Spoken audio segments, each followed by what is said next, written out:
тавре ки огоҳ ҳастед, соҳаи таълим дар солҳои охир бо ташаббуси президенти мамлакат Шавкат Мирзиёев рӯз то рӯз ривоҷ меёбад ва дар ин соҳа ислоҳот гузаронида шуда, якчанд навгониҳо ҷорӣ карда шуд ва қулайиҳои зиёд барои омӯзгорон, барои ходимони сохтори таълим фароҳам оварда шуд. ба қарибӣ дар ноҳия олимпиадаҳои фаннӣ гузаронида шуд ва мо хостем дар саҳифаи муносибат оиди ҳамин масъала натиҷаҳои олимпиада бо мудири шӯъбаи таълими халқ Амирҷон Темиров ҳамсуҳбат шавем. Домно, ассалому алайкум. мо имрӯз чун таъкид карда гузаштам, хостем дар бораи олимпиадаи фаннӣ, рафти он, натиҷаҳои олимпиада ба шумо ҳамсуҳбат шавем ва саволи аввалини мо ба шумо ҳамин аст ки олимпиадаи имсоларо мактаби рақами 11 гарчанде аз марказ дар канор бошад ҳам мезбонӣ кард. барои чӣ айнан ҳамон мактаб? баҳри баланд бардоштани сифати таълим ҳамаи корҳо дар асоси шаффофӣ, адолат ва сифат бароҳ монда шуда истодааст. сабаби асосие ки дар мактаби рақами 11 ҷойгир кардем, барои ҳамин сифат, шаффофӣ ва адолатро барои миз овардан дар ҳамон мактаб ташкил кардем ки назорати камера дар 16 синфхонаҳо ҷорӣ карда шуд ва дар толор ҳам камера ҷорӣ карда шуд ки ҳар як рафтори хонандагон, роҳбари аудитория ва ҳакамҳоро ба назорат мегирифт. аз ин рӯ дар мактаби рақами 11 ки аз воситаҳои техникии замонавӣ ки ҷиҳоз дода шуда буд, дар ҳамон ҷо озмун ташкил карда шуд. камераҳо танҳо дар мактаби 11 васл карда шудааст, дар дигар мактабҳо бароҳ монда нашудааст мин ҳоло?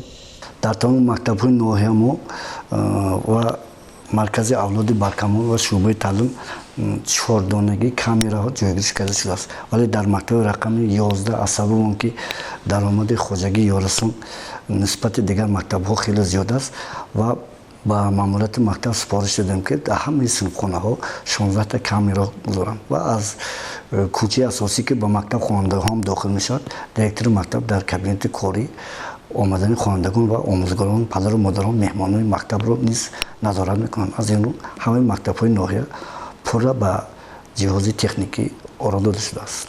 яъне олимпиадаи фаннӣ ба хотири он дар мактаби 11 гузаронида шуд ки шаффофӣ, ҳақиқат, адолат таъмин карда шавад дар олимпиада. шумо гуфта метавонед ҳамин шаффофӣ, адолат, ҳақиқат дар олимпиадаи имсола пурра таъмин шуд, аз рӯи адолат шуда гузашт ё не? ягон хел шикоят нашуд баъди анҷоми олимпиада? лекин ман пурра аз рӯи шаффофӣ, адолат ва ҳақиқат шуда гузашт гуфта боварӣ надорам. чаро боварӣ надорам? чунки баъзе аъзоёни ҳакам, баъзе муаллимо ба рафти озмун халал ҳам расонданд. дохил шудани онҳо ба назди ҳакамҳо тезтар ҷамъбаст намудани озмун ба халал расонд.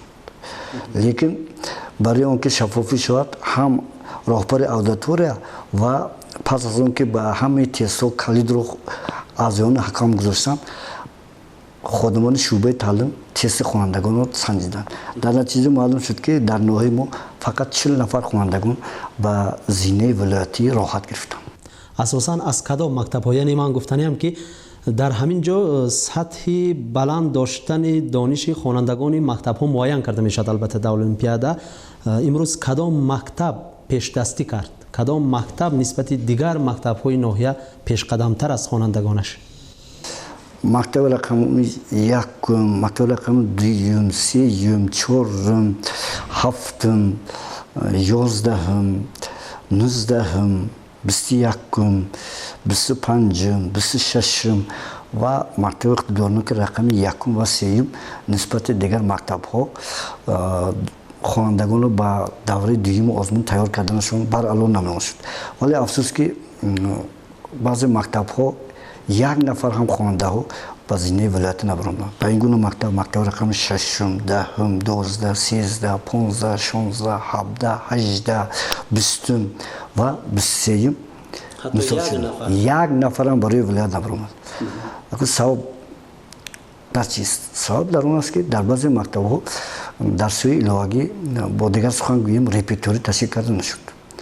чаро математика аз мактаби рақами 21 ғолиб баромад, аз мактаби рақами 19 химия аз он мактаб.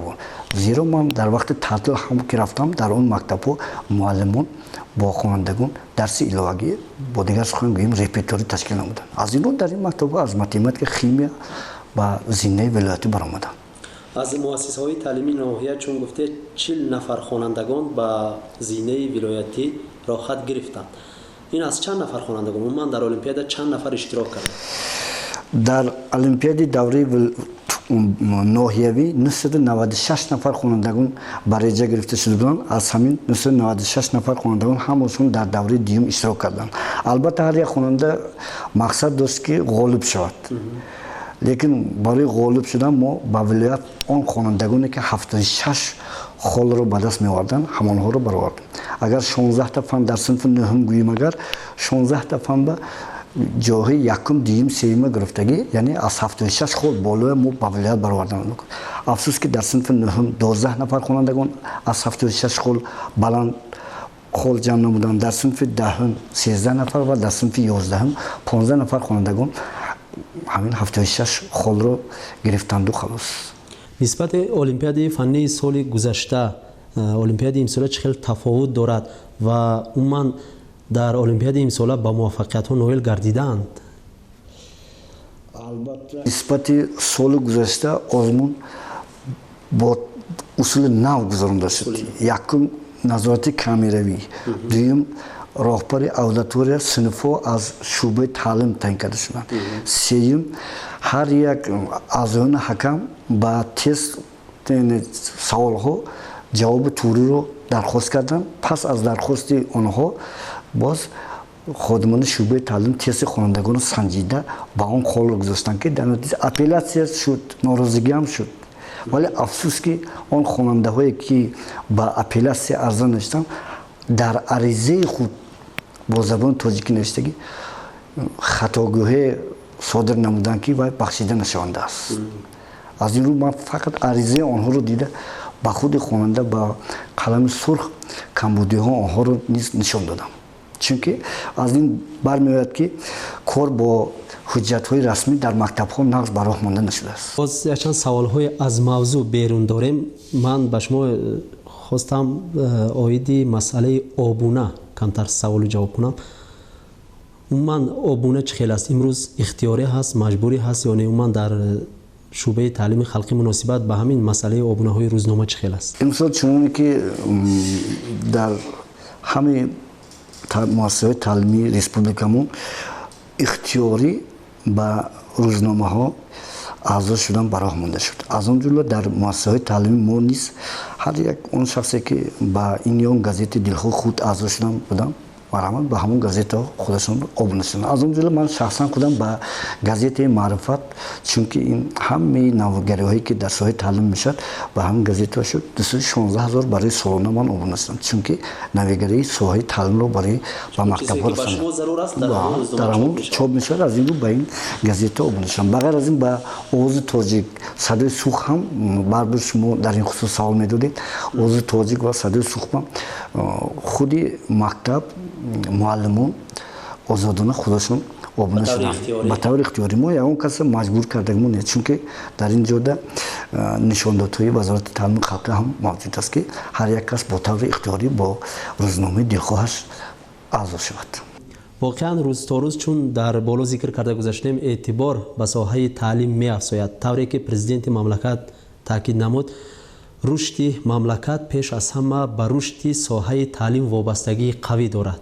дар кишваре ки соҳаи таълим ривоҷ ёфтааст, дар кишваре ки ба омӯзгорони он эътибори ҷиддӣ дода мешавад, омӯзгоронаш қадр ёфтааст, дар он ҷо пешравӣ ба назар мерасад, гуфта президент дар яке аз видеоселекторҳо қайд карда гузаштанд.